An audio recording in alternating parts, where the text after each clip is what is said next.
We're going to be talking about Instagram Reels because your girl has posted a reel every damn day for the last 120 because I technically started in December and I want to dive into it. So I'm not going to make you wait. We're going to go right into it.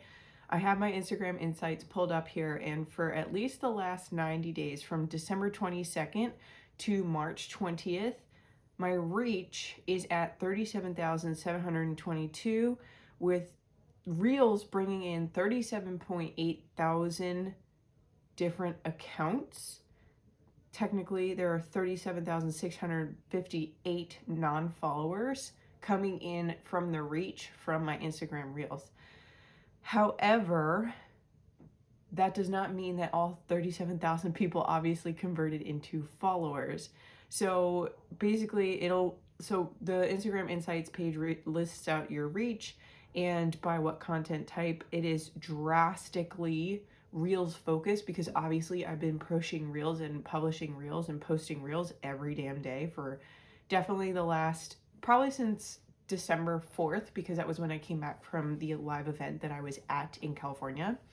And then underneath it has what the top content was based on reach. And a lot of my top content has to do with story-based content.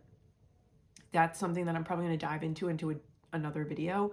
But 3 out of the 5 top reels are story-based reels. So it has to do with the story of my daughter. It has to do with the story of how I don't know how to necessarily tell stories all the time.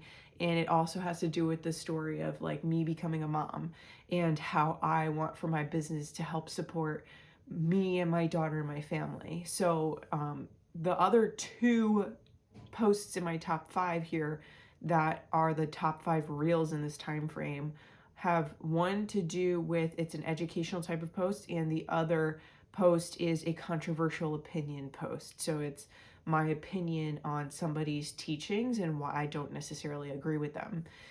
From there, my engagement over the last 3 months has been 577 accounts were like engaged, and 906 interactions were caused from Reels. So when they're talking about engagement, it's like account engagement, and then the interactions are like not necessarily always engagement, I guess. I'm not really sure what the difference is between interactions and engagement, because to me it's all the same, whether it's comments, likes, shares, save, etc. But it says right here in the top bar, Reels is obviously at the top with 906, and then Stories is second, and then my posts are third in my content interactions. So my top content based on engagement, again, is a lot of storytelling content. It's that one post from the story of my daughter that was from the top content from before, a mindset shift, so that's a little bit more educational. The third one is a little bit more inspirational. It's speaking to a lot of the desires of the person who it is that I'm talking to in my audience. The other one is another inspirational type. And then the last one here is a controversial opinion about making money versus managing money. So with all that down, like the engagement, the impressions, the reach, etc., the next thing that they list is like my followers' active time frames. And while that is important, because I have noticed myself that there is this huge spike if I post before 9 a.m. Like if I post before 9 a.m., then I get like this huge spike in engagement, whether it's likes, comments, shares, etc. Because most of my audience is coming onto the platform at 9. So if I post before 9 a.m., then it's like my content comes up to the top of their feed.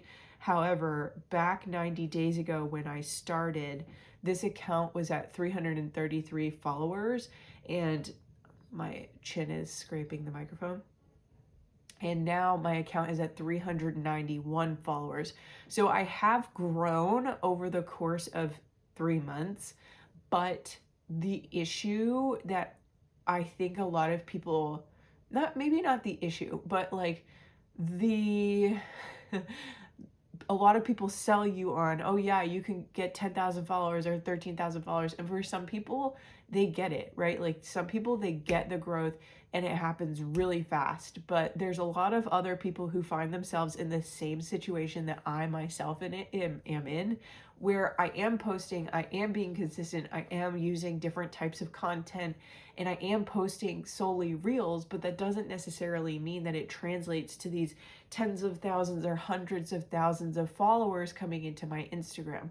And it could be just because of the way that the Instagram algorithm works, that it's different than other social platforms, obviously. And so it's a lot longer of a time span between when I see Instagram followers and when I'm gonna, like, when I see them coming in versus like when I'm not seeing them come in per se. 60 followers, yes. If 60 people were to walk through my door right now, I would have no idea what to even start with, or like, oh my gosh, like I would be so taken aback. But still, at the end of the day, when you think about the scope of some of these people and how fast their accounts are growing and how big their accounts are growing, like, we're talking football stadiums worth of people. And that is massive. Like, think about how much money you generate when you sell football stadiums worth of tickets, right? I went to Penn State. They have 108,000 people capacity at Beaver Stadium. If it's $50 a ticket, let's just do the math really fast, right? And of course, not every ticket is priced the same. But if it's $50 a ticket times 108,000 tickets, that's $5.4 million. If they sold out every single seat at the same price, that's a massive profit. Well, it's not necessarily all profit, because there are obviously expenses involved, but you understand where it is that I'm going with this. So after 3 months of me posting reels on Instagram in my attempt to grow my account, while yes, I did grow my account, and while yes, I did actually generate some sales from Instagram, I'm actually probably not going to include it in my content strategy moving forward, because it's just a lot of work for not a lot of return. You see the cat? You see the cat? I see the cat, so you must see the cat. It's a lot of work for not a lot of return. And I've seen other creators on YouTube and even other platforms talk about this as well, where Instagram is a lot of work and they have teams worth of people to be able to keep up with the posting and the content on a daily basis. And it's just not worth the time, the effort, or the money that they're sinking into that platform. And so that's why I'm changing my strategy to YouTube this year.